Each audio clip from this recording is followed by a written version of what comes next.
Dan Wootton has pointed out through his friend Lady C that he was led astray by Amber Heard with respect to Johnny Depp.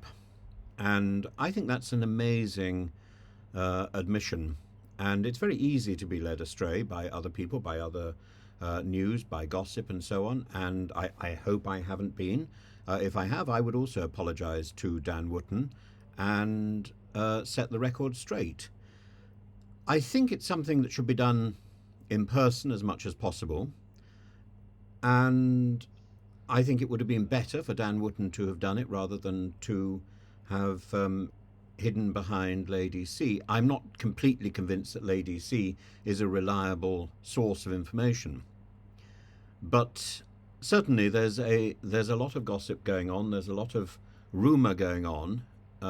All we can really do in this strange environment is produce the information which is being circulated, and some of that needs to be revised, some of that needs to be explained, some of that needs to be put within a context and put within a different context. Contexts change, stories change, and I think I think it's terribly important that one doesn't get sort of stuck in a position where one is afraid to contradict oneself, afraid to look look inconsistent. I don't think consistency is the way forward in the modern age when there's so much media going around, when when social media dominates because of the paucity, because of the problems with mainstream media, particularly with things like the newspapers which are coming out a day in advance, a day before, a day after, all the stories have actually broken. So if you want to get information about the latest things, you have to listen to social media. If you want to get debate, then you go to the printed press and you hope to find it there, but you won't.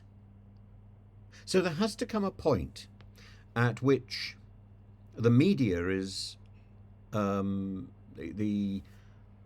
spoken media, the broadcast media, will engage in informed debate because nobody else is doing it. What we're getting is slogans and echo chamber content. And I certainly am very keen to push away from that. And I think there's also too much obsession with the intricacies of bias.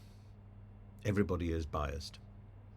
Everybody makes up their mind whether they like somebody or don't like somebody.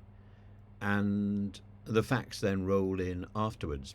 People, for example, are very rude about Tommy Robinson, and maybe without good reason. Certainly what I've seen of Tommy Robinson recently doesn't justify him being called a thug. But that is now the title that he holds because it's got the imprimatur of the House of Commons. In the same way, I don't believe that Albanians are, quote, invaders, but that also has the imprimatur of the House of Commons, and Suella Braverman certainly hasn't apologised. So I think we're looking to a time when there will be a better media, when there will be a different media. I think it's going to be led by private news stations like GB News or Talk TV, but not in their present form. In the present form, where they are simply supporting moonlighting MPs, that is not a positive. But I remember in the early days of the 1960s, when I was terribly small the excitement of BBC Two first appearing, the the thought that ITV was the cheaper channel, and the reverence that we gave to BBC One. That reverence has gone. And BBC One and Radio 4 is just full of repeats. Radio 3 is supposed to be the music channel. I can barely find music. And we need to have something we can rely on. In fact, if you want to find Radio 4 and you try and do it on your computer, you actually have to search through the BBC schedules, because you can't automatically go to Radio 4. It doesn't allow you to. It's quite mad. Why would you know, the thing you go to is More 4 or something, or Radio 4 Extra. You don't get Radio 4. You have to go through the scheduling. This is a failure on the part of the web design. But the web design is your gate to the media. So there we are. Dan Wootton.